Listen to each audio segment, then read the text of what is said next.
Anda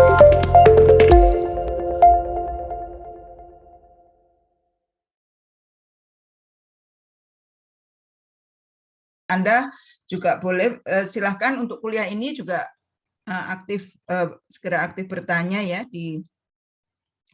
baik di dalam lewat chat atau apa namanya WAG atau nanti raise hand. Ya, cuman memang Anda harus ngomong ya kalau mau memotong ya, karena saya di depan layar saya itu PPT gitu ya, saya nggak melihat Anda. Oh, bisa share dua ya sebetulnya ya. Oke, sebentar.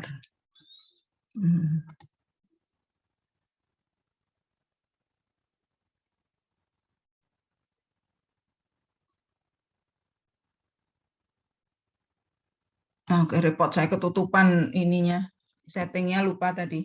Baik, kita akan mulai masuk ke pokok bahasan 2 tentang proses kegiatan ilmiah. Ya, jadi kemarin kita sudah tahu ya apa namanya berpikir ilmiah itu seperti apa sih, gitu ya. Kita bicara yang sederhana saja, gitu ya, bahwa orang berpikir itu setiap hari ya sebagai manusia itu adalah kelebihan senjata yang diberikan oleh pencipta kita, Tuhan Yang Maha Esa, untuk bertahan hidup ya di dunia ini ya apa namanya, jika macan punya kuku, punya taring ya yang kuat, harimau punya rahang yang kuat misalkan ya, ular piton punya apa namanya kekuatan sangat besar dan punya kekuatan yang besar untuk melilit ya. Ada yang punya bisa, ada yang segala macam. Ya, tapi manusia itu semua fisiknya ya, tangan, gigi ya, itu semua sangat lemah gitu ya, sangat dibandingkan dengan tadi hewan-hewan yang saya sebut tadi itu apa namanya biasa saja.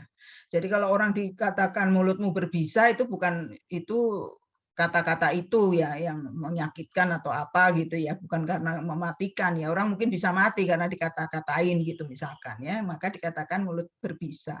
Tapi bisa kita itu sebetulnya tidak kayak ular.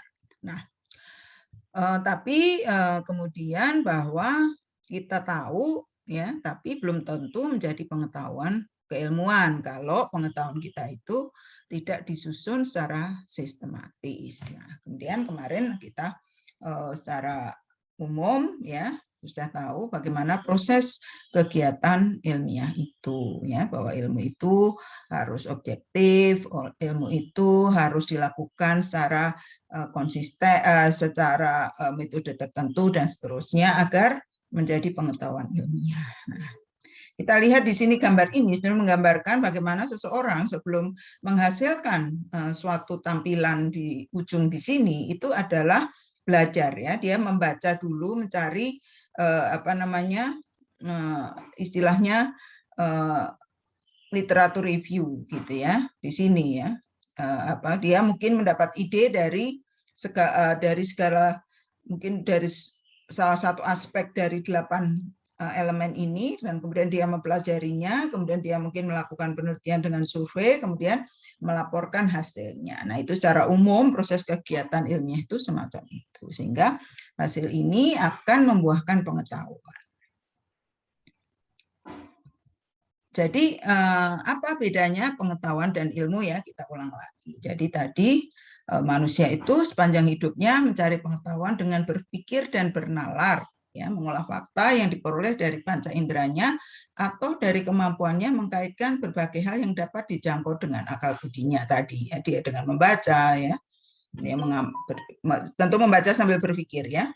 Nah, kemudian pengetahuan itu kemudian diterapkan dalam kehidupan sehari-hari untuk meningkatkan kualitas hidup manusia. Jadi bahwa kita sekarang ya di dalam masa pandemi ini tetap bisa belajar itu karena temuan-temuan teknologi yang karena akal budi manusia bisa menciptakan menemukan bahwa di udara bumi ini itu semua bisa dimanfaatkan untuk dipergunakan untuk memudahkan kita hidup gitu ya. Jadi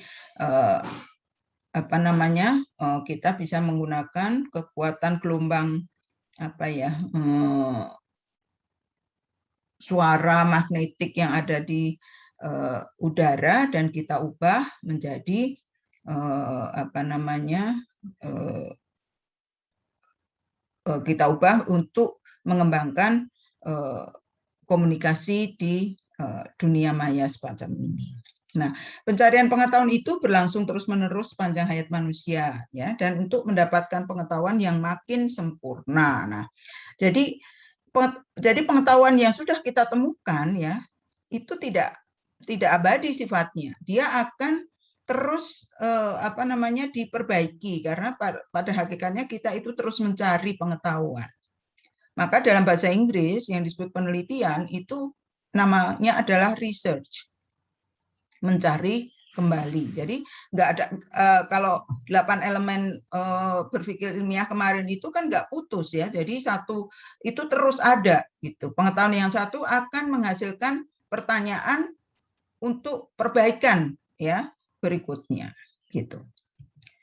Jadi tapi juga bahwa menurut ketika pengetahuan penting, ya, tetapi menurut ini Pak Andi Hakim Nasution, ya, itu bahwa pengetahuan itu sebetulnya dapat membawa manfaat dan juga menimbulkan mudarat. Ya, semua pengetahuan itu juga, jadi kita kalau misalkan dengan online seperti ini juga ada plus minusnya, ya. Anda bisa belajar kemana-mana, ya, bebas, tapi juga mungkin Anda sulit untuk memilih, ya, mana yang benar dan mana yang salah, ya. Jadi apa namanya, karena semua sangat bebas semacam itu.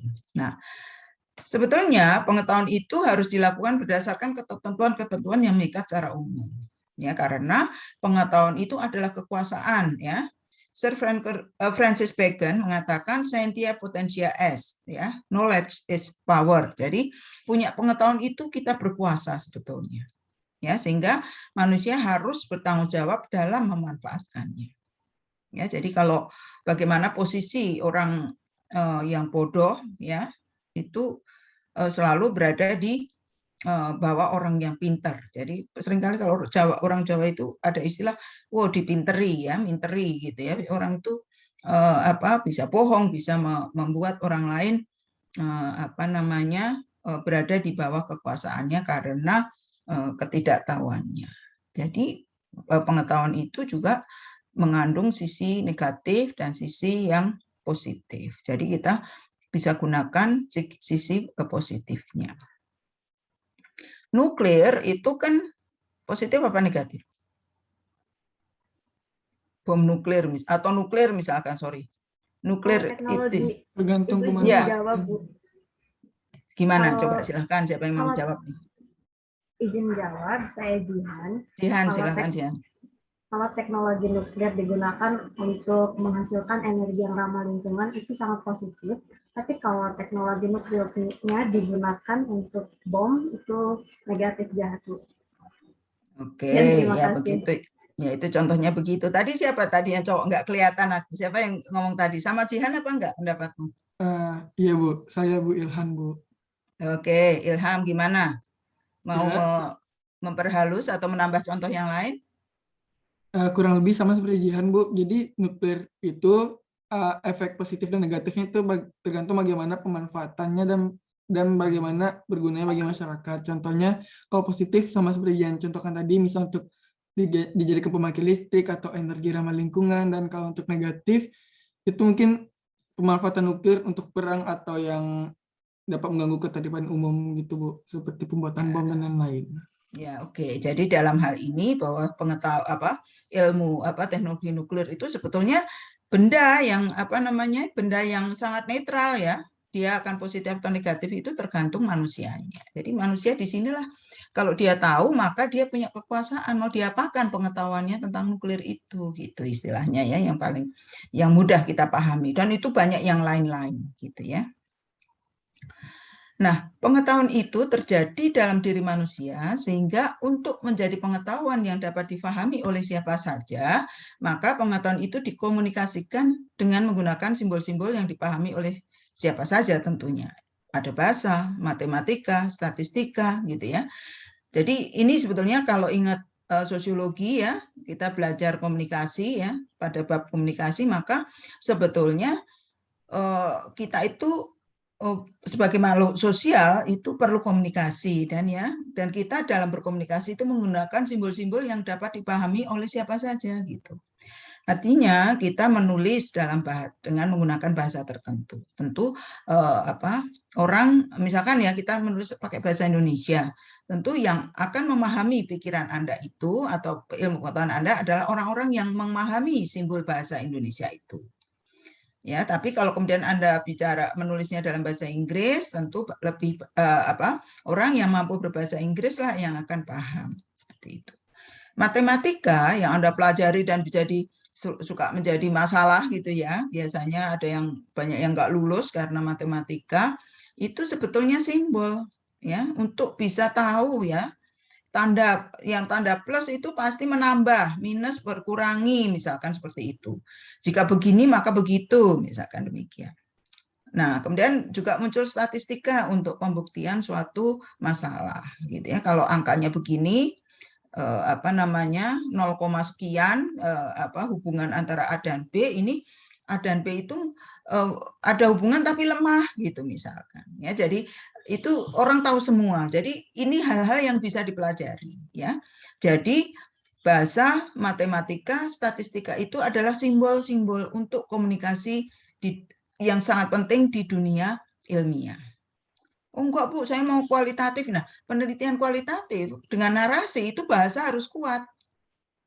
Gitu kan? Bahasa itu harus kuat ya. Jadi Anda harus mampu menyampaikan pengetahuan yang di dalam diri Anda itu pada orang lain agar mudah difahami. Nah, jadi pakai simbol ya. Jadi jangan merasa bahwa ketika belajar matematika dan statistika itu nggak penting. Itu adalah penting karena itu adalah simbol, karena Anda belajar ya di universitas, dan itu adalah simbol-simbol yang harus Anda pahami sebagai orang yang akan mengembangkan ilmu gitu. Nah, kemudian pengetahuan akan menjadi ilmu pengetahuan jika pengetahuan itu diatur dan dibakukan dengan sistematis sedemikian rupa dengan menggunakan metode tertentu ya, kita mengulang saja ya yang kemarin itu, dan isinya dapat dipertanggungjawabkan, dapat dikritik atau dibela ya. Nah, itulah baru memenuhi syarat ilmu. Nah, ini saya merefer pada kuliah sebelumnya. Jadi sebetulnya mengkomunikasikan pengetahuan kita itu adalah sebetulnya mempertanggungjawabkan pengetahuan kita peroleh tadi, apakah akan dikritik atau disupport ya, atau ada perbaikan gitu. Jadi nanti Anda akan mengalaminya pada saat ujian skripsi, pada saat sebetulnya di praktikum-praktikum itu adalah proses yang sangat mungkin terbatas bagaimana Anda mengembangkan pengetahuan itu gitu ya. Jadi Anda belajar mempertanggungjawabkan pengetahuan Anda untuk dikritik dan dibela. Jadi maka sebetulnya praktikum itu suatu kegiatan yang sangat penting untuk memastikan pengetahuan Anda itu dipahami orang lain atau tidak. Cara bicara Anda dipahami orang lain atau tidak, tulisan Anda dipahami orang lain atau tidak. Nah, itu baru jadi ilmu. Nah, ilmu itu apa sebetulnya? Nah, ilmu itu memberikan kebenaran, tapi juga dalam arti kebenaran keilmuan gitu. Dari segi keilmuan. Suatu kebenaran yang dipercaya akan dapat menjadi pedoman untuk hidup yang lebih baik. Nah, perlu diperhatikan dan dipahami di sini bahwa kebenaran keilmuan bukanlah satu-satunya kebenaran dalam hidup kita ini ya, perlu diketahui. Karena kita beragama gitu ya. Tapi kalau nanti Anda menemukan tulisan-tulisan antara religion and science ya, religion and filosofi ya, dan sebagainya, itu Anda mesti kritis ya dalam memahaminya. Ya, jadi buku Pak Andi Hakim Nasution itu dasarnya bahwa ilmu itu harus ada agamanya sebagai penuntun orang agar tetap berada kepada jalur yang benar. Jadi merupakan kesombongan tanpa dasar jika kita beranggapan bahwa ilmu adalah inti kebenaran. bukan. Kehidupan itu terlalu rumit untuk dianalisis hanya oleh satu sumber pemikiran. Sumber kebenaran selain ilmu ada filsafat, ada seni, agama, ya banyak hal. Jadi misalkan teknologi nuklir itu ilmuwan, gitu ya. Tapi bagaimana nuklir tadi bermanfaat itu perlu kemampuan seseorang dalam berfilosofinya seperti apa. Kekuatan agama dan moralnya seperti apa, ya itu ya misalkan. Jadi apakah kemudian dia beranggapan bahwa oke, kalau ini bisa dipakai ya misalkan, ya kita pakai saja ya sebisanya. Tapi tentu membunuh orang itu tidak bermoral misalkan gitu. Ya jadi ada kebenaran lain yang beda dengan yang juga boleh kita ikut, yang harus juga kita ikuti ya. Tapi biasanya kita di sini ya dalam kuliah ini atau di IPB bahwa ilmu yang kita kembangkan itu berlandaskan juga moral agama ya, moral agama gitu ya, seperti yang ditulis oleh Pak Andi, buku Pak Andi. Tapi itu buku sudah nggak terbit kayaknya ya. Nggak tahu kalau Anda mencari di online shop gitu ya, di buku bekas gitu barangkali ada ya buku. Ada list bacaan kan di kontrak perkuliahan. Gitu. Oh, tapi kontraknya belum Anda baca gitu ya. Nah, saya akan berhenti di sini ya, berhenti dulu untuk memberikan kesempatan bagi Anda mungkin mereview lagi tulisan itu dan menanyakan sesuatu jika perlu bertanya, silakan jika ada mengenai pengetahuan dan ilmu tadi. Ini hanya review, sebetulnya memastikan dari setelah kita berpikir itu hasilnya apa, pengetahuan. Tapi pengetahuan itu adalah pengetahuan umum saja yang nggak dibuktikan atau pengetahuan bagi Anda saja atau dia sebagai ilmu. Karena sudah ditemukan dengan cara yang bermetode gitu. Sehingga orang kalau melakukan metode yang sama akan menghasilkan temuan yang sama. Gitu. Silakan, ada tidak? Ibu izin bertanya, Ibu. Oke, silakan. Perkenalkan, nama saya Latifah. Oke, Saya Latifah. tanya, Bu, terkait orang-orang yang berwawasan luas itu, Ibu. Menurut Ibu sendiri, bagaimana trik supaya kita bisa berwawasan luas, Ibu? Bisa aware terhadap hal yang terjadi ataupun kayak kita bisa menalar gitu, Bu, apa permasalahan yang sedang terjadi gitu. Oh, oke. Nah, gini. Berwawasan luas. Gitu ya. Nah, itu memang artinya gini. Siapa? Misalkan kamu mau contohkan siapa coba yang berwawasan luas itu? Gimana contoh gimana coba Latifah gitu ya. Saya khawatir nanti saya salah mengerti. Gimana yang berwawasan? Contohnya kayak public figure atau kayak Najwa Shihab gitu, Bu. Kan dia tuh pintar banget ya, Bu, menalar suatu permasalahan itu, Bu. Nah, kalau Oke, itu kamu contohnya Najwa Shihab gitu ya. Oke. Kamu bisa nggak jadi Najwa Shihab? Bisa kalau punya wawasannya. Nah, kan bisa kan? Siapa yang nggak bisa coba? Ya, itu belajar, membaca. Tadi ya digambar di awal tadi, itu pengetahuan itu diperoleh dari pengetahuan sebelumnya. Karena pengetahuan nanti di ending itu sebetulnya ada di akhir kuliah ya, itu ada bahwa pengetahuan itu adalah kumulatif sebetulnya. Jadi pengetahuan yang lalu ya itu sangat penting untuk kita pahami sebelum kita maju untuk mendapat pengetahuan berikutnya. Gitu. Maka kita harus membaca banyak. Nah, Najwa Shihab itu dari situ. Dia membaca, mendengarkan orang lain ya. Belajar terus sehingga dia punya pengetahuan luas gitu. Nah, tapi juga bahwa bisa jadi dia mungkin ahli hanya di situ gitu ya, tidak yang lain lagi gitu kan. Mungkin dia spesialis untuk bagian politik, misalkan pintar dia ya, dia belajar banyak. Tapi barangkali kalau kemudian ditanya tentang hal yang lebih berbeda gitu, mungkin dia atau lebih dalam dia mungkin bukan ahlinya. Jadi bedakan ya dari kalau misalkan kamu contohnya Najwa Shihab, tapi kalau misalkan siapa orang yang pinter itu banyak sekali sih ya, orang yang pinter ya, kayak misalkan siapa ya yang tokoh kamu nontonnya TV sih, nggak baca sih, kalau baca tuh banyak gitu yang Sri Mulyani, Ibu Sri Mulyani gitu. Itu pinter nggak? Berwawasan luas nggak? Iya, Ibu. Apa kalau kamu bandingkan dengan Najwa Shihab gimana? Coba. Ya, kalau Najwa Shihab lebih ke hukum gitu ya, Bu, lebih ke politik. Nah, kalau Ibu Sri Mulyani lebih ke keuangan gitu, Bu, kayak mengatur keuangan negara. Jadi emang sebenarnya tuh orang tuh kelihatannya berwawasan luas ketika mereka berdiri di basicnya sendiri gitu, Bu.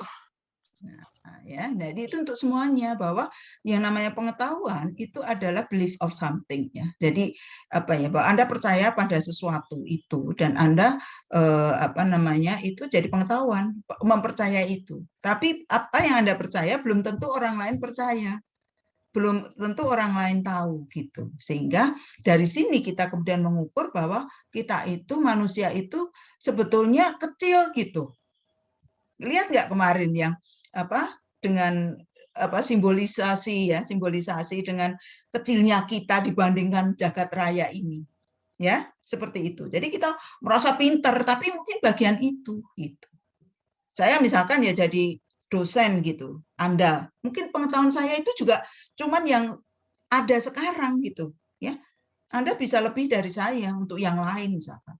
Saya sama sekali tidak paham atau akan makan waktu banyak hanya untuk mengedit apa PPT gitu. Jadi PPT saya itu paling konyol di antara apa namanya PPT yang lain gitu. Tulisan saja karena saya akan stres kalau membuatnya gitu, nggak bisa gitu ya. Jadi Anda mungkin lebih pandai, Bu Eka kan bisa gini. Nah, artinya Anda lebih pandai dari situ. Saya sudah nyerah gitu ya. Saya nggak bisa di situ gitu. Misalkan ya contoh kecil, ahli nuklir tadi dia ahli di situ, tapi mungkin pertimbangannya juga beda ya, dari segi hukum, dari sini itu beda gitu ya. Jadi di sini ya Latifah, terima kasih pertanyaanmu itu mengatakan bahwa seluas-luasnya pengetahuan seseorang itu sebetulnya terbatas gitu ya. Najwa Shihab kan misalkan ayahnya Quraisy Shihab ya, Profesor Quraisy Shihab kan ahli agama dia. Tapi mungkin kalau ditanya ekonomi juga tanya aja Bu Sri Mulyani kan gitu. Nah, itu ya. Jadi bagaimana kita itu sebetulnya posisinya itu kecil. Tapi sekecil apapun kita, tapi kalau kita percaya kita bisa melakukan sebaik-baiknya, itu akan menyumbang kepada kehidupan dengan lebih baik. Gitu. Jadi belajar adalah salah satu cara untuk bisa Anda memahami segala memahami pengetahuan walaupun itu kecil. Ya, pengetahuan kita itu yang bisa mampu kita lakukan itu kecil. Umur kita cuma 70 tahun kok.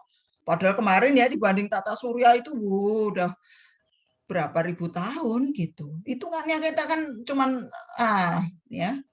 Kalau apa filsafatnya kan kita cuman mampir saja sebetulnya. Gitu ya. Jadi itu yang menjadi penting bagi kita, tapi sekecil apapun kita harus lakukan sebaik-baiknya karena kita membanding dengan kita-kita semua.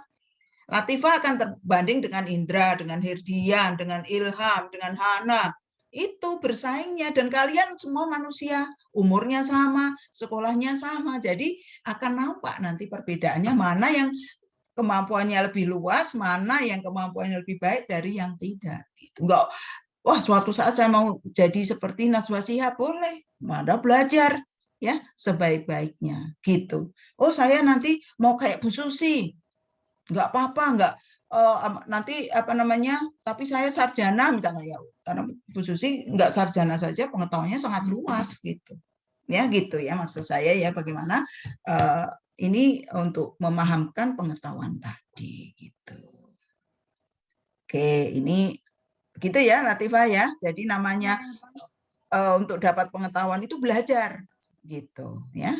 Oke, ini ada pertanyaan berikutnya, sebentar. Dari siapa?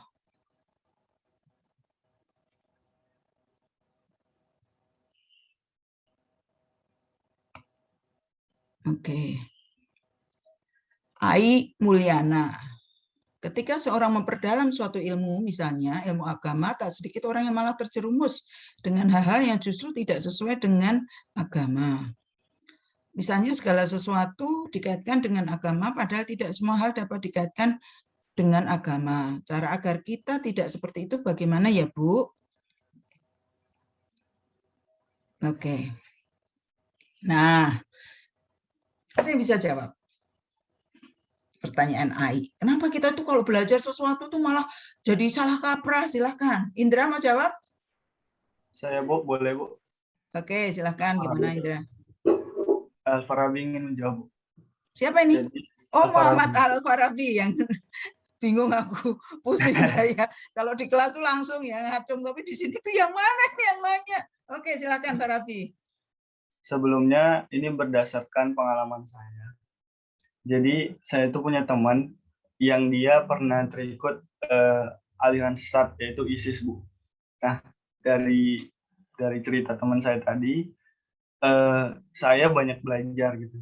Maksudnya, kenapa sih dia bisa seperti itu kena aliran sesat? Pertama mungkin ada faktor dari dalam keluarga, yaitu fondasi ilmu agama yang belum kuat gitu, Bu. Jadi ketika dia menuju remaja, dia ingin mencari eksistensi dalam beragama tadi, ketemu dengan pengajian yang bisa dalam arti kata mencuci otaknya gitu, mengubah cara berpikir dia. Dan teman saya itu, Bu, dia sangat sangat keras dengan keyakinan dia, dan dia berusaha untuk mempengaruhi teman-teman yang lain buat percaya bahwa ini benar, ini jalan jihad, dan kita tuh harus begini dengan orang kafir. Dan dia menunjukkan video-video ISIS pembantaian terhadap di Jazirah Arab sana, dan teman-teman kami semua ya terkejut waktu itu. Cuman yang saya pahami satu dari situ, karena Ustadz saya bilang mungkin karena faktor tadi ya. Dan yang kedua, mungkin karena ekonomi juga, Bu. Jadi mereka tuh biasanya, Allahu a'lam juga, saya antara benar dan tidak, tapi kemungkinan besar karena faktor ekonomi, mereka merasa diiming-imingi atau merasa kayak ada jaminan kalau mereka ikut aliran tersebut, mereka disupport dana dan sebagainya. Dan yang ketiga, pada akhirnya itu yang mengakibatkan, kesimpulan saya, itu yang menyebabkan banyak anak muda sekarang takut ikut pengajian sana sini karena takut terikut dan lain sebagainya. Ya, jadi kalau dari saya pribadi, ikutlah komunitas agama yang mungkin lebih netral, baik ke politik ataupun ke agamanya sendiri. Jadi kalau di sini ada namanya Berani Hijrah. Nah, komunitas itu bergerak untuk dakwah bagi anak muda. Seperti itu sih, Bu. Terima kasih. Oke, makasih Farabi. Ini Jafika nih juga raise hand, silakan. Ibu, saya mohon izin menambahkan dari penjelasan dari Al-Farabi. Saya pernah ikut kajian dari BNPB, dari penanggulangan terorisme. Nah, ada 3 cara untuk penanggulangan terorisme, yaitu satu, penyebab terorisme dulu. Penyebab terorisme itu ada 3, seperti yang dikatakan oleh Al-Farabi, tapi ada tambahan 1. Jadi yang pertama itu ada kosong pikiran, yang kedua kosong hati, dan yang ketiga kosong kantong atau dompet, seperti itu, Bu. Jadi alasan orang untuk ikut terorisme itu yang pertama ada pemikirannya yang kosong dan sebagainya karena kebodohan atau kejahilan mereka. Yang kedua karena hatinya yang kosong, jadi dia merasa tidak tenang atau tidak dengan hal-hal yang selama ini dia lakukan. Dan yang ketiga adalah kosong kantong, seperti itu, Bu, karena kemiskinan dan lain sebagainya. Itu yang menyebabkan terorisme. Nah, saya mungkin pernyataan Al-Farabi tadi sudah menjawab. Saya hanya menambahkan untuk pertanyaan yang ini, Bu, segala sesuatu tidak segala sesuatu dikaitkan dengan agama, gitu, Bu. Nah, menurut saya segala sesuatu itu penting dikaitkan dengan agama, karena agama sebagai dasar, menurut saya seperti itu, Bu. Nah, segala sesuatu ilmu itu bertujuan untuk menguatkan agama, gitu, Bu. Jadi kita belajar filsafat boleh, Bu, tapi filsafat itu bertujuan untuk menguatkan agama kita. kita belajar matematika, tapi matematika itu bertujuan untuk menguatkan agama kita. Itu menurut saya seperti itu. Kalau pemisahan agama dengan segala macam ilmu itu bisa kerana sekularisme. Nah, itu menurut saya. Jadi segala sesuatu ilmu itu malah berdasarkan agama untuk menguatkan ilmu keagamaan kita. Gitu. Terima kasih. Oke, terima kasih Selvika. Ini ada yang resen juga. Nilam, silakan. Izin masuk, Ibu, apa suara saya terdengar jelas? Iya, oke, sip. Mungkin saya hanya menambahkan sedikit saja dari jawaban Al-Farabi dan Jafika, karena sudah mencakup gitu ya. Kalau menurut saya sendiri, ketika kita ingin belajar agama, mungkin selektif dulu ya terhadap organisasi atau lembaga apa yang kita ikuti. Kemudian juga menurut saya jika kita belajar ilmu agama yang ilmiah gitu ya, itu malah akan memperkuat memperkuat ilmu-ilmu yang kita pelajari gitu, seperti biologi, terus geologi, fisika dan sebagainya, karena di dalam Al-Quran sendiri itu mengandung ilmu-ilmu yang bahkan sebelumnya itu belum ditemukan gitu. Jadi memang sebetulnya relate dengan kehidupan kita, itu ada gitu. Dan agama kita itu bisa dikaji juga secara ilmiah. Jadi segala sesuatu perintah gitu, itu sebetulnya ada sebab musababnya gitu. Seperti itu, Ibu. Terima kasih. Oke, aduh, pinter-pinter kalian. Nah, jadi ini kalian berlatih untuk berkomunikasi. Jadi tadi siapa yang nanya tadi? Ai ya, Ai siapa? Nah, itu jawaban teman-temanmu ya. Jadi kalau saya merangkumnya bahwa agama itu penting dong ya, kita akan semua membahas karena kita percaya nomor satu, kita percaya kita beragama ya, dan itu agama apa saja itu membawa kepada kebaikan, dan apapun yang ada di dalam agama itu tentu menuntun kita untuk hidup lebih baik. Enggak ada agama yang membuat kita itu sebetulnya membuat kita itu berbuat jahat, sebetulnya nggak ada gitu. Sehingga itu nomor satu harus kita pikirkan.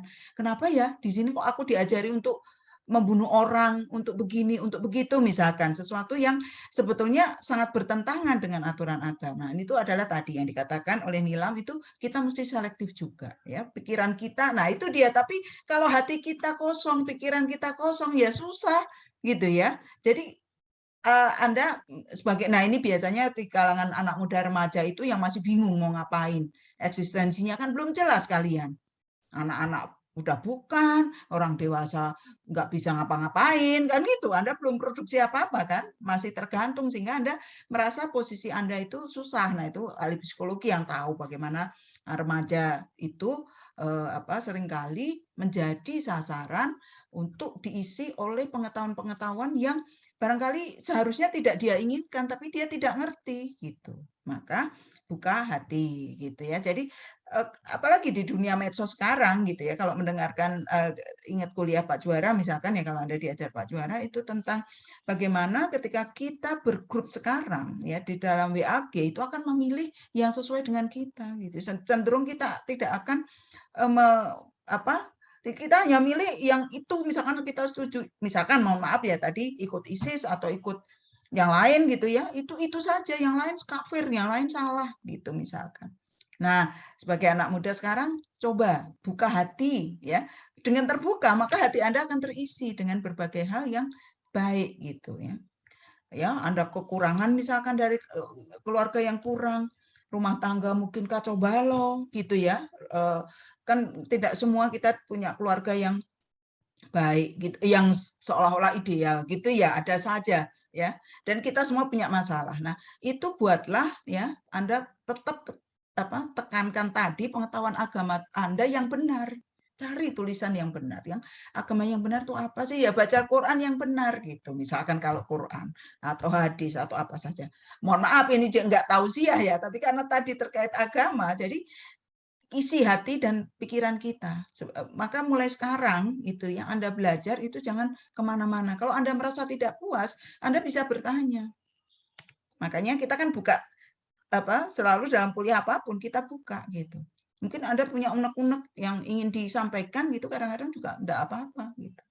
Ya, jadi tadi untuk menjawab Ai, teman-temanmu tahu bahwa bagaimana barangkali orang itu ya salah jalan, kalau menurut saya sih salah memilih kelompok gitu ya, karena tidak ada yang dibenarkan. Ya, jadi memang untuk berbuat yang semena-mena itu nggak ada gitu ya dimanapun gitu ya, gitu kira-kira. Oke, jadi pengetahuan itu bisa kita pelajari tanpa kita belajar formal sebetulnya.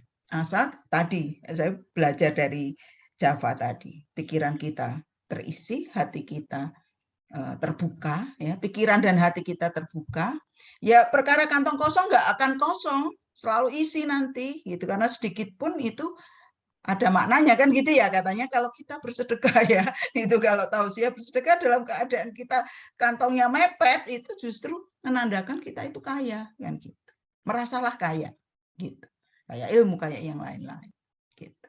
Insya Allah oke. Jadi Ai ya dan semua yang ada di kelas ini jadi semacam itu gitu ya. Oke, kalau tadi artinya Anda sudah bisa memahami paling tidak bahwa pengetahuan itu ada, kita punya semua, hanya bagaimana kita mengasahnya ya. Baik, untuk menjadi ilmuwan. Nah, itu yang harus dipelajari. Menjadi ilmuwan itu yang ilmu tadi itu bisa dipelajari. Ya, memang yang susah itu ya moral, ya, keteguhan hati, hal-hal yang sifatnya berada di dalam diri kita. Gitu ya. Tapi Ibu di sini ya cuman bisa ngajari sesuatu yang bisa dipelajari gitu. Ya, oke. Oke ya, siap selalu bertanya ya. Good. Selanjutnya ya kita tadi sudah mengenai ilmu dan pengetahuan. Ya, jadi pengetahuan banyak, tapi untuk jadi ilmu harus kita pelajari. Harus belajar bahasa, belajar matematika, belajar statistik. Ya, agar ilmu yang kita ketahui tadi itu dipahami orang lain dan berguna untuk orang lain. Ibu, saya boleh izin bertanya nggak, Bu? Oke. Siapa ini? Saya Sofi Anissa Oke, Farah. Sofi gimana Sofi? Jadi dari tadi saya kepikiran nih Bu, kan ilmu pengetahuan tuh berasal dari ilmuwan-ilmuwan dulu kan Bu, yang mereka mencari tahu gitu, meriset. Nah, apakah terciptanya ilmu pengetahuan atau penyampaian ilmu pengetahuan itu karena penyampaian ide Bu? Jadi penyampaian ide itu sama gak Bu kayak penyampaian ilmu pengetahuan? Atau yang penyampaian ide itu membuat terciptanya pengetahuan. Nah, itu panjang ceritanya. Ide itu adalah langkah awal untuk menjadi ilmu pengetahuan.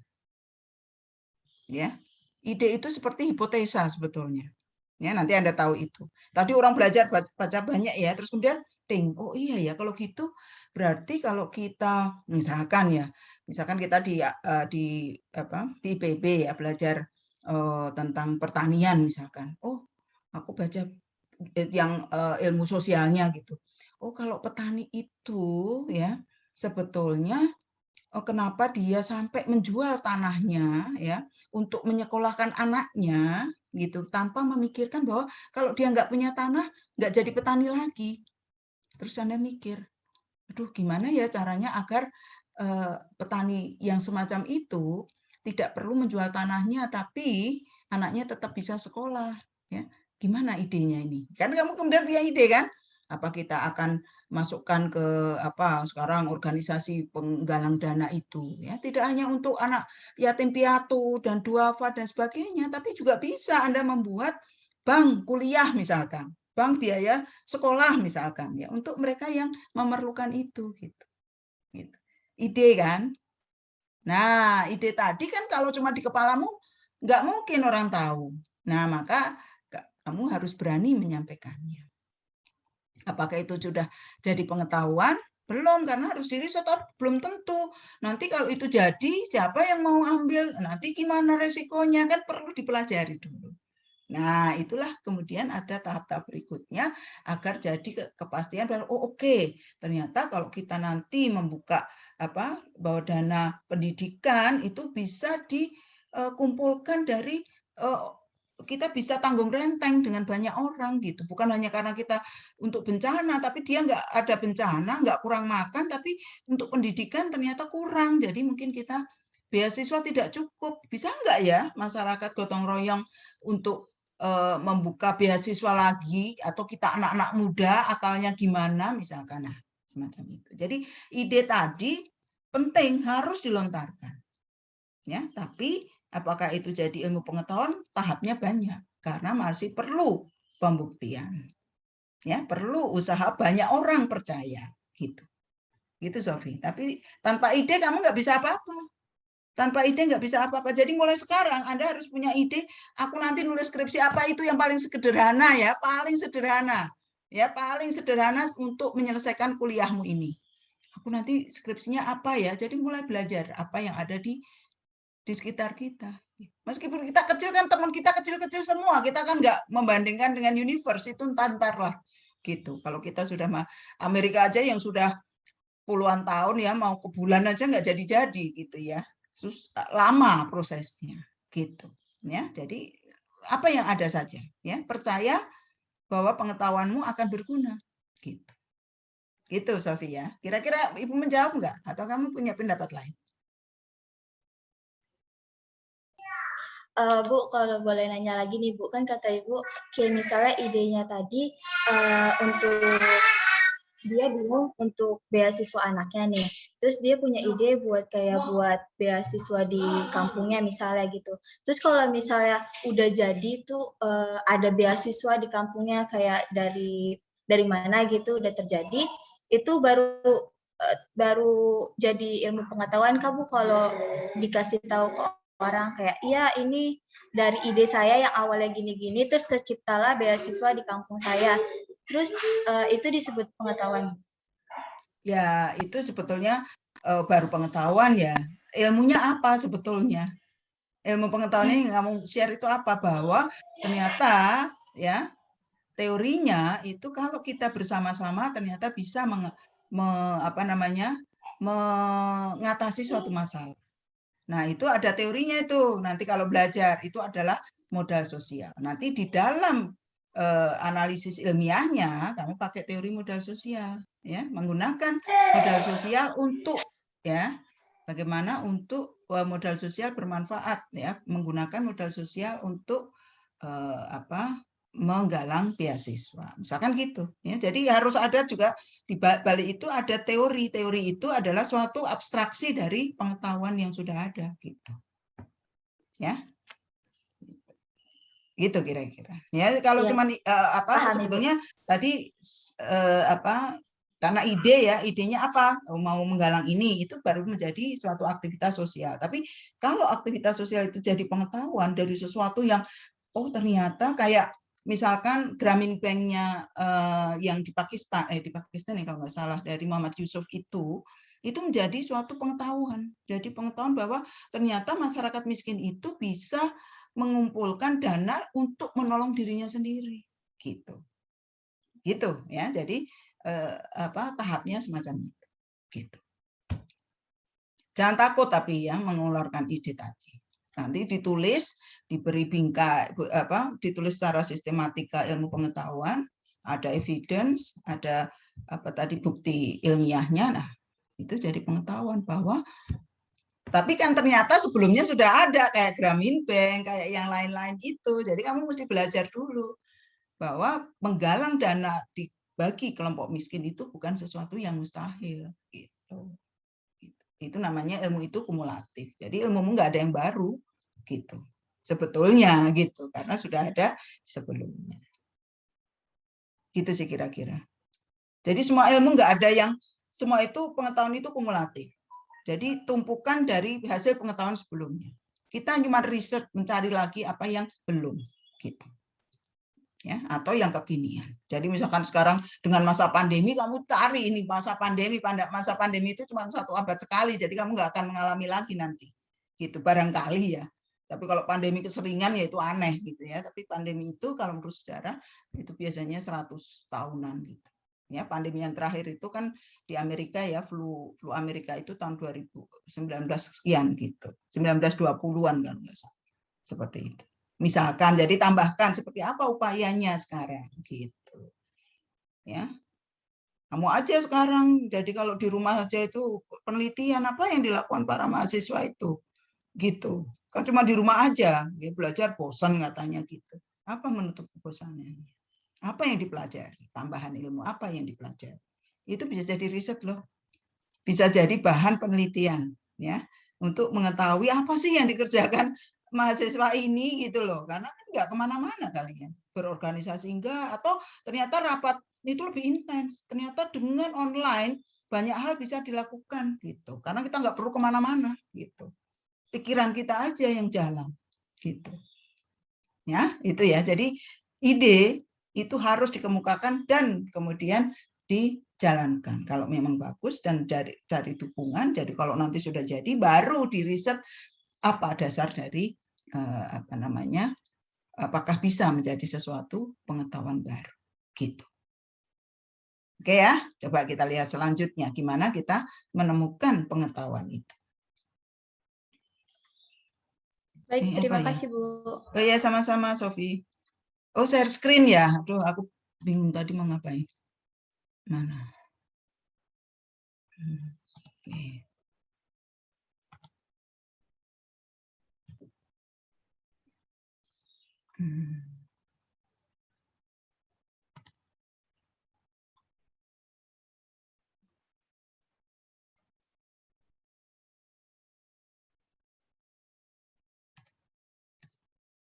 Nah, oke. Kedua, kita bagaimana kemudian menjadikan tadi pengetahuan kita, ide kita tadi menjadi ilmu, gitu ya. Nah, maka kita harus memahami pertama ya, yang cukup dasar saja, gitu ya. Karena kalau tidak didebatkan secara filosofis juga ada, gitu ya. Apa sih sebetulnya filsafat ilmu itu? Philosophy of science. Filsafat ilmu adalah bagian dari ilmu filsafat yang membahas tentang dasar-dasar, metode-metode, dan implikasi-implikasi ilmu pengetahuan. Oleh karena itu, semua ilmu pengetahuan pada dasarnya mempunyai landasan ontologis ilmu. Apa yang dikaji oleh ilmu pengetahuan itu? Kedua, landasan epistemologis ilmu, bagaimana cara mendapat pengetahuan tersebut. Tiga, landasan aksiologis ilmu. Untuk apa pengetahuan tersebut digunakan? Nah, nanti kita ambil contoh idenya Sofi tadi ya untuk menjelaskan ini. Dasar ontologi ilmu. Nah, kita ingatkan bahwa ilmu itu membatasi diri hanya kepada kejadian yang bersifat empiris.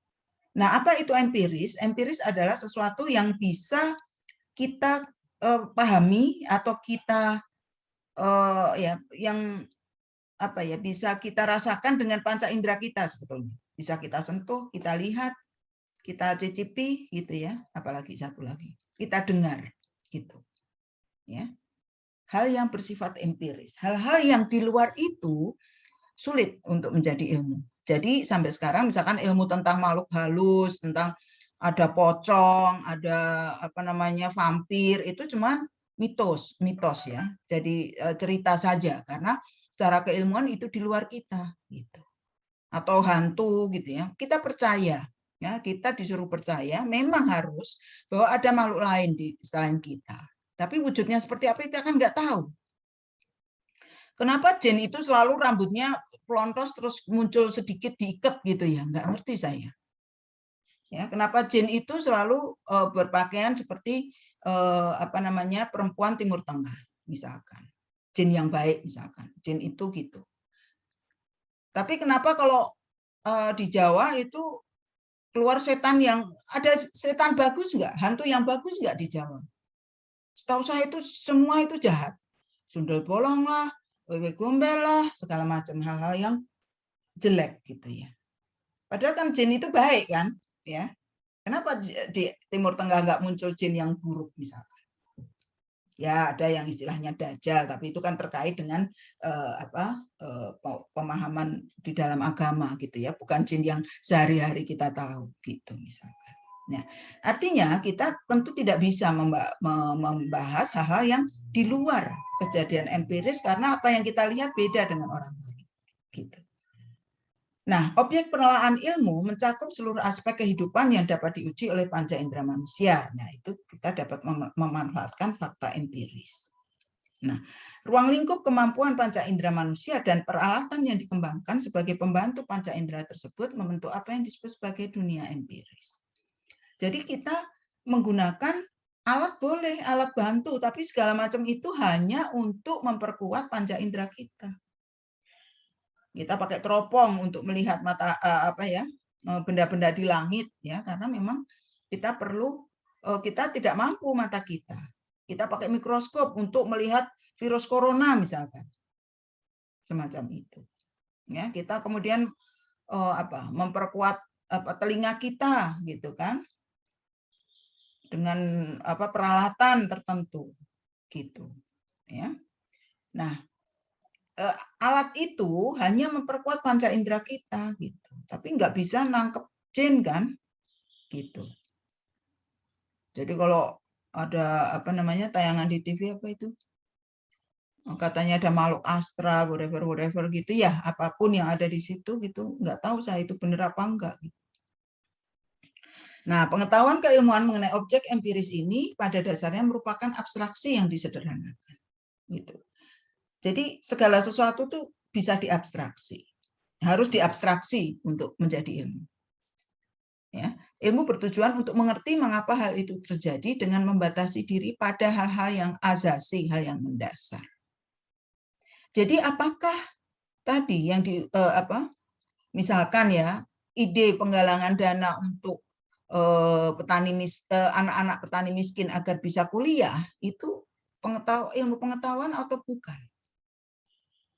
Maka sebetulnya kegiatan itu apa sih bentuk abstraksinya? Bentuk abstraksinya adalah bahwa manusia itu bisa berorganisasi pada dasarnya sebagai manusia dan itu menjadi modal yang besar ternyata ya untuk menghasilkan sesuatu. Kita hanya sedekah mungkin kita nyumbangnya cuma 20.000 gitu. Tapi banyak orang menyumbang banyak gitu sehingga kita bisa membantu seseorang untuk bersekolah misalkan. Nah, itu nampak kan? Ya, mengapa kita bisa begitu? Ya, mengapa hal itu terjadi? Karena kita memang pada dasarnya orang yang makhluk sosial itu orang yang saling tolong menolong. Kita punya moral, punya agama tadi gitu ya. Nah, tentu ada yang nggak mau membantu. Nah, itu pasti kita anggap ya orang itu beda ya. Dia memang punya pendapat yang berbeda, itu juga harus dihormati yang semacam itu. Gitu. Ya, jadi harus jelas apa yang akan kita teliti. Kalau tidak jelas tentu tidak bisa. Gitu. Ya. Jadi sebelum menjadi ilmu maka harus ada objek suatu objek yang dapat kita lihat atau bisa kita uji dengan panca indera kita. Nah, nggak ada yang nanya, bukan kalau ilmu sosial nggak kelihatan, Bu? Gitu. Gimana coba? Kalau ilmu sosial tadi, modal sosial itu nampaknya gimana? Harus dengan kata-kata. Nah, itu dia ya. Jadi kalau kita belajar ilmu sosial, maka kita harus mampu menjelaskan dengan kata-kata. Ya, menarasikan objek penelitian kita itu dengan kata-kata. Ya, kita mau melihat kekuatan ya modal sosial masyarakat desa ya di kalangan para petani ya miskin untuk menggalang dana beasiswa. Harus kita jelaskan yang disebut petani miskinnya seperti apa, dana itu seperti apa ya. Itu harus kita jelaskan karena nggak nampak, tapi semua orang harus mampu melakukan itu. Nah, itu dalam teknis nanti kalau nulis skripsi itu namanya definisi operasional. Gitu. Ya, jadi ilmu sosial, benda, objek yang mau kita teliti harus kita jelaskan memang dengan kata-kata gitu. Ya. Dan itu bisa dibantah. Untuk mengatakan orang miskin itu pun juga beda-beda gitu. Ya, tapi ilmu kita harus jelas. Yang saya maksudkan orang miskin itu ini. Yang lain bukan. Bukan itu yang saya maksud. Itu harus jelas. Artinya benda, objek riset kita itu jelas. Jadi apa yang akan diteliti itu jelas. Nah, kemudian bahwa ternyata semua ilmu itu mempunyai asumsi. Itu yang utama. Untuk memberi arah dan landasan bagi kegiatan penilaian kita. Maka asumsi itu harus penting, ya, harus kita punyai. Tadi di dalam menentukan misalkan objek riset kita mengenai kelompok petani miskin tadi, itu harus ada asumsinya. Gitu. Ya, asumsi satu, masyarakat itu ternyata mau bergotong royong. Dua, asumsi bahwa pendidikan untuk tinggi untuk mereka anak-anak kelompok miskin itu penting, ya misalkan, dan seterusnya dan seterusnya. Nah, tapi secara keseluruhan gitu ya, ilmu itu mempunyai 3 asumsi terhadap objek empiris dengan menganggap bahwa objek-objek tertentu mempunyai keserupaan satu sama lain. Nah, ini dia, ya, ini agak bias kepada ilmu alam sebetulnya, karena memang pada dasarnya ilmu alam itu adalah ilmu awal gitu ya. Ilmu sosial kan ilmu yang paling muda gitu ya, baru berkembang. Nah, jadi gini, bahwa objek-objek tertentu mempunyai keserupaan atau satu sama lain, jadi bisa diklasifikasikan. Nah, Anda belajar biologi kan? Biologi itu adalah ilmu yang awal di mana kita membedakan ini daun A, itu daun B. Ini tanaman A, ini tanaman B. Dengan ciri-ciri yang satu ABCD, yang satu DEFG misalkan. Maka ada keserupaan yang kita kemudian bisa melakukan klasifikasi. Nah, tadi apa klasifikasinya di tema yang penggalangan dana beasiswa tadi itu. Klasifikasinya adalah ada kelompok masyarakat petani yang miskin yang tidak mampu melakukan membiayai anaknya. Dan ada anak-anak di antara kelompok miskin tadi yang punya kemampuan untuk belajar lebih tinggi. Jadi ada klasifikasinya sebetulnya. Anda bisa menentukan, ya, menjelaskan itu loh situasinya. Ya.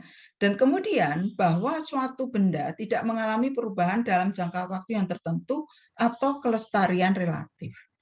Maka sebetulnya apa yang berubah? Apa yang jadi masalah? Ya. Jadi kalau itu tadi seperti itu terus, ya berarti mereka akan berada di dalam kemiskinan. Tapi dengan asumsi bahwa jika anaknya itu bisa sekolah, maka mungkin akan bisa memperbaiki kehidupannya. Tapi kan nanti cuma 1 atau 2 ya, siapa tahu ya. Tapi kan nanti akan menular gitu misalkan. Jadi kelestarian relatif itu tidak ada yang abadi, gitulah istilahnya. Ya, maka kita harus tahu, ya, harus tahu apa sebetulnya yang berubah. Nah, kemudian bahwa setiap gejala bukan merupakan suatu kejadian yang bersifat kebetulan. Ya. Jadi sesuatu itu ada dipastikan deterministik. Ada deterministiknya dan itu ada probabilitasnya, maka kita menggunakan metode statistik untuk pembuktian. Gitu. Jadi kalau kita main api pasti terbakar. Itu pasti. Ada nggak yang nggak kebakar? Oh ada, ya, karena ada sesuatu yang dia lakukan misalkan. Misalkan dia kena api nggak kebakar karena memang dia pakai pakaian yang anti api misalkan. Ya. Jadi nggak ada yang kebetulan gitu. Ilmu pengetahuan itu nggak ada yang kebetulan. Gitu. Kalau kebetulan, ya itu misalkan ada. Itu kan zaman dulu bahwa asumsi manusia itu semua sebetulnya dasarnya mitologi itu kan karena kebetulan misalkan ya. Ada petir, kemudian ada orang yang pingsan misalkan. Ya, belum tentu bahwa petir itu menyebabkan pingsan, gitu.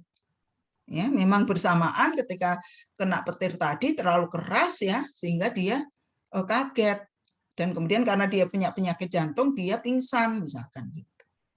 Ya, itu ada penjelasannya gitu, bukan kok karena petir dia pingsan, itu salah, tapi harus ada penjelasannya mengapa kok dia pingsan.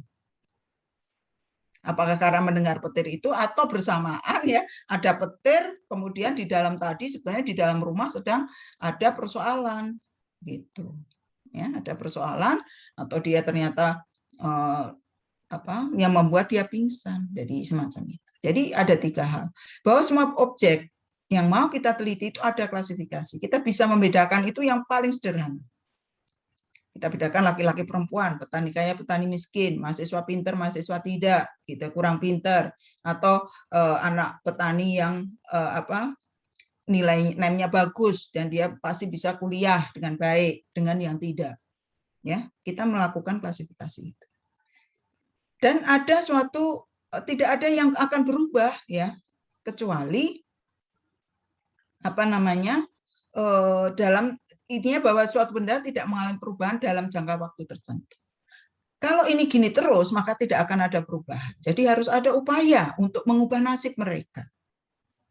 Jangan menjual tanah, karena kalau menjual tanah itu akan menambah kepada kemiskinan. Gitu misalkan. Jadi kemudian apa gejala yang mesti kita sampaikan ya? Jadi bahwa kalau kita bekerja bersama, gotong royong, pasti kita akan bisa menghasilkan sesuatu yang baik, yang bermanfaat untuk banyak orang. Ya, jadi semacam itu. Jadi kira-kira harus ada 3 asumsi dasar tadi. Gitu. Ya, jadi untuk jadi ilmu, ya, bagaimana apakah ide kita tadi akan bisa diteliti, maka harus kita lihat lebih rinci lagi apakah memenuhi 3 hal ini. Gitu kira-kira. Nah, yang kedua adalah dasar epistemologi ilmu. Nah, ini yang paling. Ilmu merupakan pengetahuan yang dapat melalui proses tertentu yang dinamakan metode keilmuan. Yang didapat, dinya hilang itu. Yang didapat melalui proses tertentu, ditambah id ya, coba ya, metode keilmuan. Membedakan dengan buah pemikiran yang lain. Ya. Pengetahuan biasa atau pengetahuan keilmuan tadi ya, bahwa kita punya pengetahuan tapi pengetahuan kita belum tentu menjadi ilmu. Ide kita belum tentu menjadi ilmu kalau kemudian kita tidak bukan praktekkan, kita laksanakan dan kita uji apakah ide kita itu jadi ilmu atau tidak. Kayaknya kita mesti menggali dana nih ya, karena kita asumsinya orang Indonesia itu suka membantu sebetulnya, modal sosialnya kuat, ya, gitu, ya, itu tadi. Kalau itu nggak dibuktikan, maka nggak akan jadi ilmu kan kita. Istilah pengetahuan atau knowledge dan ilmu pengetahuan atau science atau ilmu tadi ya, kemudian membedakan ya, knowledge dan science.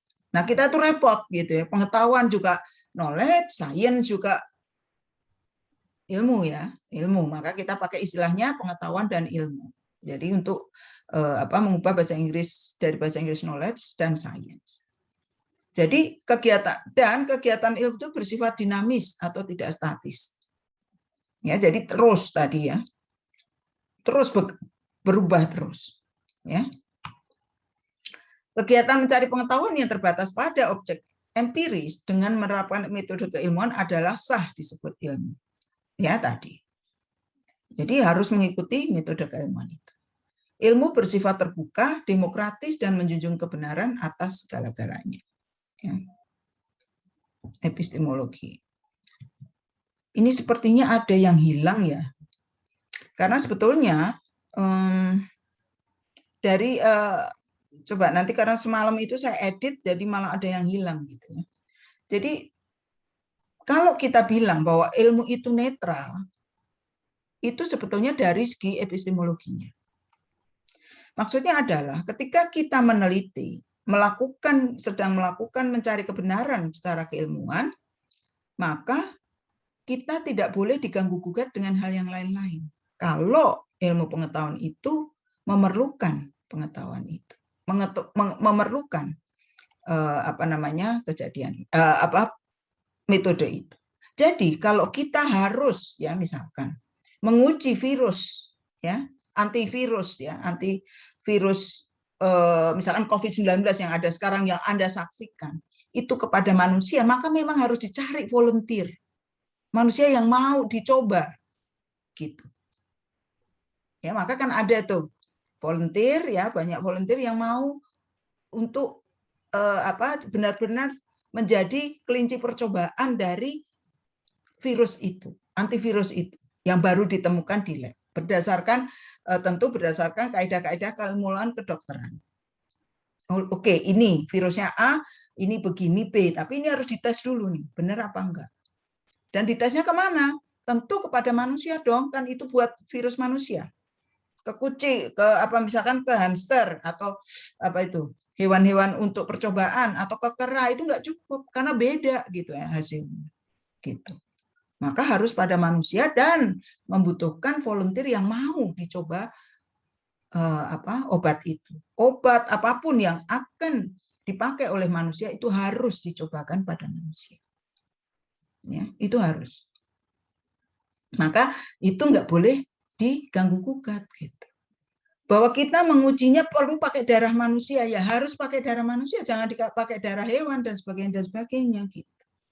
Misalkan, ya jadi itu nggak bisa diganggu gugat gitu. Maka hanya epistemologinya lah yang netral dari apapun. Ya, jadi kalau misalkan kita sebagai ahli ilmu sosial gitu ya mau meneliti mengapa terjadi radikalisme, ya kita harus mengikuti metode itu gitu. Ya, metodenya kita harus berani datang ke orang-orang yang berkaitan dengan itu gitu. Harus risikonya apapun gitu, dengan cara apapun gitu. Agar bahwa informasi yang kita peroleh, data yang ada itu benar cara keilmuan gitu. Apa maksudnya ilmu terbuka, demokratis dan menjunjung kebenaran atas segala-galanya? Ya tadi. Ilmu itu dasarnya adalah kebenaran, maka kita nggak boleh, ya mungkin di etika ya nanti kita di 2 minggu lagi ya, bahwa kita kemudian ngarang data dan sebagainya. Ya, inti keilmuan itu adalah kebenaran, demokratis ya, nggak ada orang yang tinggi atau rendah gitu misalkan. Ya, bebas, orang boleh belajar apa saja di semacam itu. Terbuka, orang boleh belajar apa saja kalau dia mau gitu misalkan. Nah, yang ketiga adalah dasar aksiologi ilmu. Ilmu telah banyak mengubah dunia dalam memberantas penyakit, kelaparan, kemiskinan, dan berbagai wajah kehidupan yang duka, tapi juga dapat menimbulkan malapetaka dan kesusahan. Tadi ya sudah diringkas oleh Pak Andi Hakim Nasution bahwa ilmu itu juga bisa ada manfaat dan mudaratnya. Ilmu adalah kekuasaan, tadi juga sudah ada, jadi tidak satu orang gitu ya. Dan ilmu bersifat netral. Nah, sistem nilai si pemilik pengetahuan itulah yang mempengaruhi apakah ilmu berdampak baik atau buruk bagi kehidupan manusia. Gitu.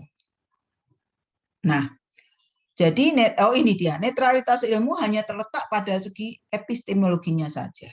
Wah, sorry ini susunannya jadi kacau ini karena saya edit semalam tuh. Jadi yang netral itu adalah dari tadi epistemologinya, cara mencarinya.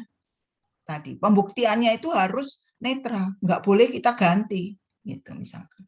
Kita mau meneliti misalkan ya, mau meneliti kelompok radikal, waduh takut saya masuk ke grup itu, susah, gitu. Kita ganti aja deh, mereka yang sudah keluar dari situ ya beda, gitu kan, beda, ya.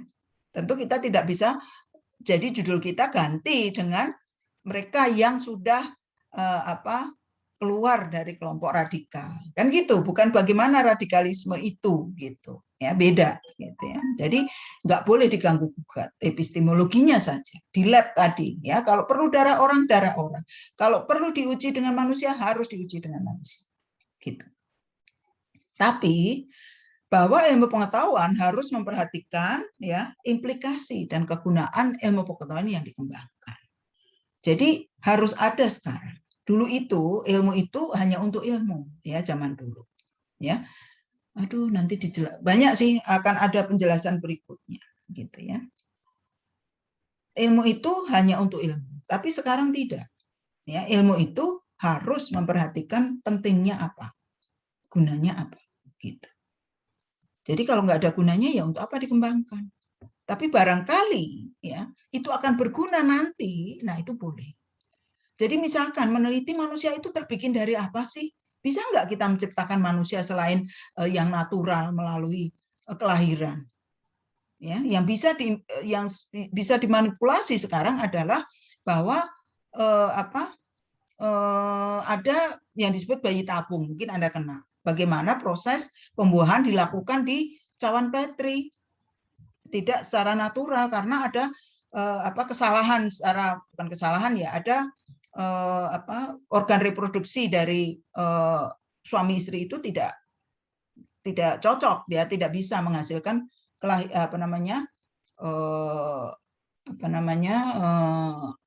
konsepsi gitu. Maka dilakukanlah di cawan Petri. Setelah jadi baru dimasukkan ke rahim misalkan. Jadilah bayi tabung. Bukan kok kita digedekan di tabung, enggak. Yang ditabung itu ya cuman ininya saja,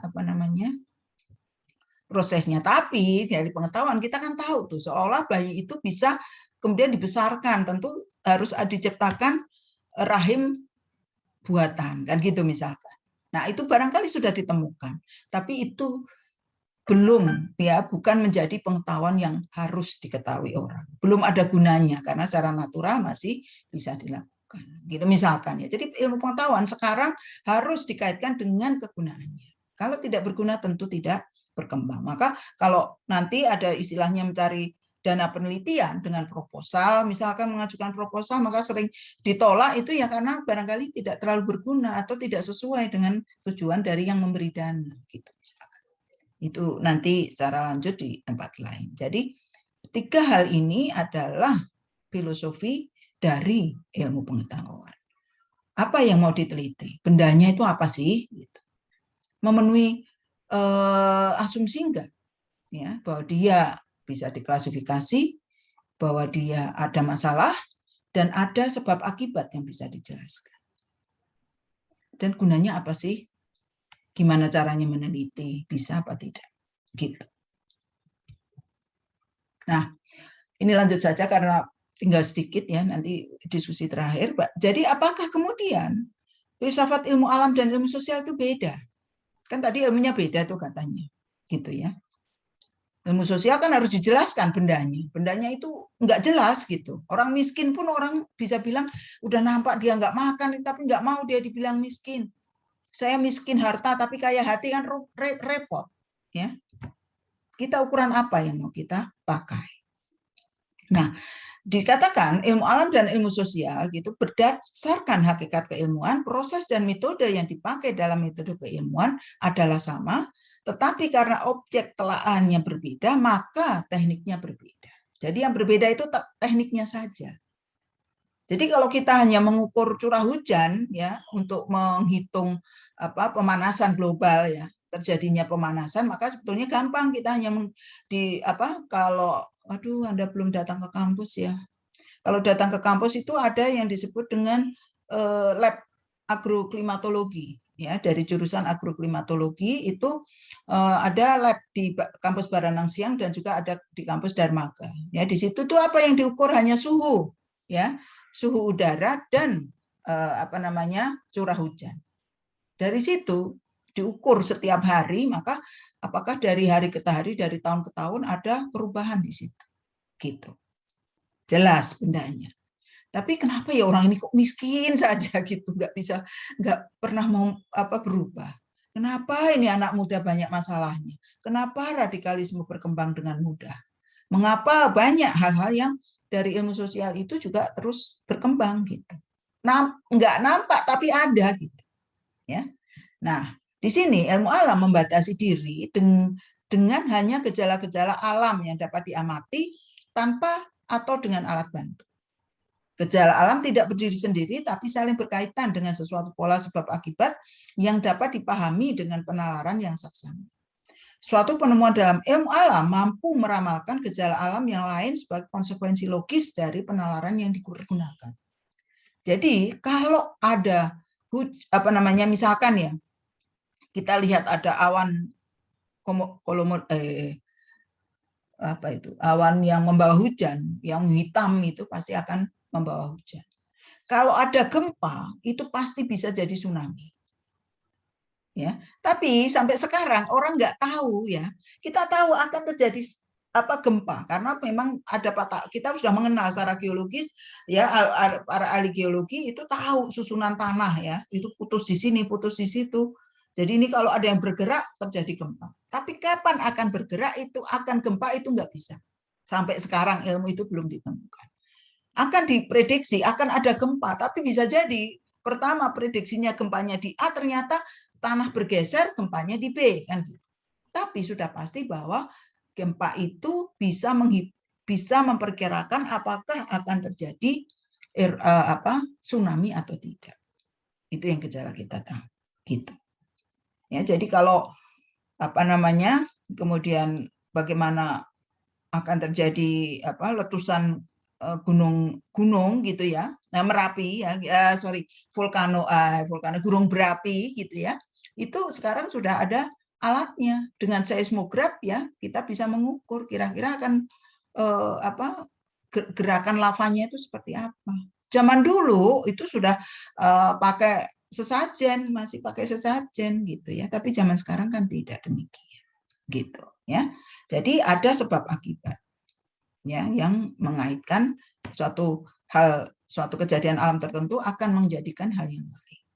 Jadi kalau suhunya panas, ya ada pemanasan global, es mencair yang seharusnya dia permafrost itu jadi salju yang beku yang tidak akan mencair, tapi sekarang mencair, apa yang terjadi? Air yang mencair itu akan menambah tinggi muka air laut. Nah, itulah yang akan menyebabkan banjir rob.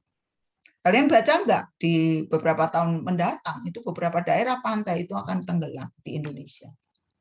Dari Jakarta, di sekitar pantai utara gitu ya, daerah Pantura, daerah Kalimantan, wah serem deh bahwa itu pasti akan terjadi. Nah, artinya itu bisa diprediksi. Nah, manusia itu beradaptasi dengan itu. Nah, banyak ilmunya nanti Anda bisa membukanya dan itu terbuka untuk bahan-bahan riset Anda untuk skripsi nanti.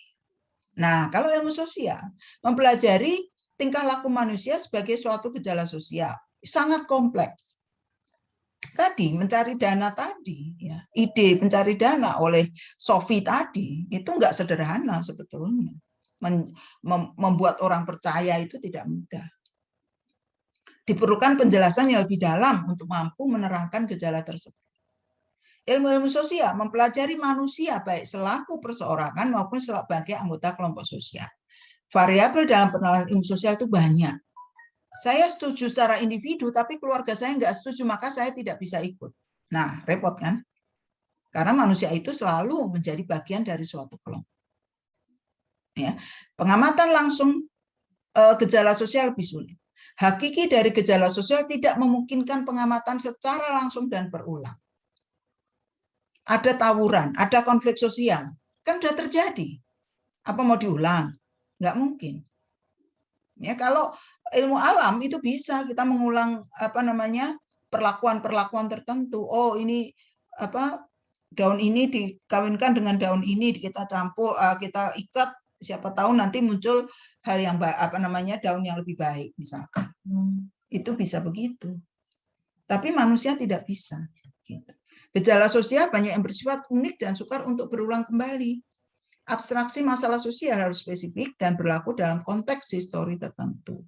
Jadi sulitnya mengembangkan dan menguji hukum-hukum ilmu sosial itu. Nah, jadi itu Karl Popper itu mengatakan itu sebagai pseudoscience atau apa gitu misalkan ya, karena memang sulit dibuktikan. Nah, objek penelaahan ilmu sosial adalah manusia yang punya keinginan dan pilihan. Ya, cuman manusia yang punya keinginan dan pilihan dan ngeyel gitu ya. Ingin itu semua terjadi.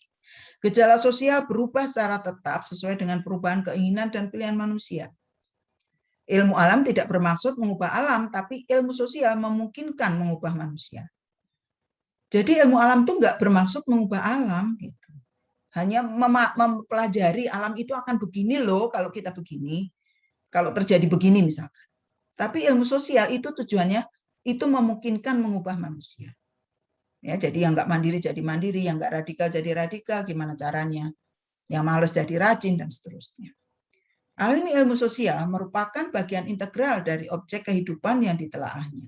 Keterlibatan emosional terhadap nilai-nilai tertentu cenderung sangat subjektif dalam mengambil suatu kesimpulan tentang gejala sosial tertentu. Nah, jadi misalkan ada konflik agama atau suku, ada orang untuk meneliti, maka kita lihat dia dari suku apa. Kalau dia bagian dari suku itu, tentu dia punya keterikatan dengan salah satu suku dan kemudian akan menilai berdasarkan objektivitas dia sebagai bagian dari suku itu. Jadi apa akhirnya? Kan nggak netral, gitu. Ya, jadi seringkali kita lihat bahwa di daerah yang konfliknya, misalkan ada konflik etnis tertentu, maka di situ diletakkanlah mungkin kapolseknya, bagian orang yang mengatasi huru-hara itu adalah orang dari suku lain yang dianggap netral, gitu misalkan. Tapi apa ya netral itu ya, karena ternyata dia orangnya suku lain, tapi istrinya dari suku yang lain tertentu ya, beda lagi gitu ya. Jadi masalah orang manusia itu atau ilmu sosial itu sangat kompleks. Nah, sebetulnya tujuan dari manusia, ilmu alam itu tujuan akhirnya adalah untuk mengubah manusia. Jadi kalau manusia itu tetap belum berubah, maka ilmu itu ada terus. Studi kemiskinan itu akan ada terus selama masih ada kelompok yang miskin. Studi tentang modal sosial akan ada terus selama memang manusia itu kan kelompok sosial. Ya, yang menggunakan, kita nggak perlu kapital, itu adalah bagian ya, adalah produk dari kekuatan modal sosial tadi. Kalau nggak punya modal sosial, misalkan kemampuan gotong royong, nggak bisa mengumpulkan dana. Coba secara online dengan banyak organisasi online yang dengan mudah bukan dengan mudah ya, paling tidak itu gampang, paling tidak sulit untuk mengumpulkan dana untuk membantu sesama. Karena dasarnya kita itu adalah makhluk sosial. Nah, kayak gitu-gitu. Ya, jadi itu bedanya antara ilmu sosial dan ilmu alam. Tapi kalau misalkan ilmu itu menjadi teknologi, maka sebetulnya ilmu alam itu akan selesai ketika ada temuan baru. Contohnya HP, ya, handphone Anda tahu ya. Misalkan, ya apa ya HP itu? Samsung ya, Samsung A20, wah itu keren waktu itu gitu ya. Muncul Samsung A22, maka yang A20 itu kuno, yang dulu harganya misalkan 5 juta sekarang 2 juta. Ya, A22 yang cuma beda dikit spesifikasinya sudah dijual 30 juta, orang mau beli misalkan. Berapa ya HP harganya ya? HP ku murah sih soalnya, yang enggak juta-jutaan gitu. Nah, semacam itu. Jadi kalau teknologi itu akan absolut ya, habis ya, selesai ketika ditemukan teknologi yang baru. Tapi gejala yang terjadi pada manusia itu sebelum manusianya berubah, maka terus bisa diteliti gitu. Terus menjadi masalah gitu kira-kira. Nah, ini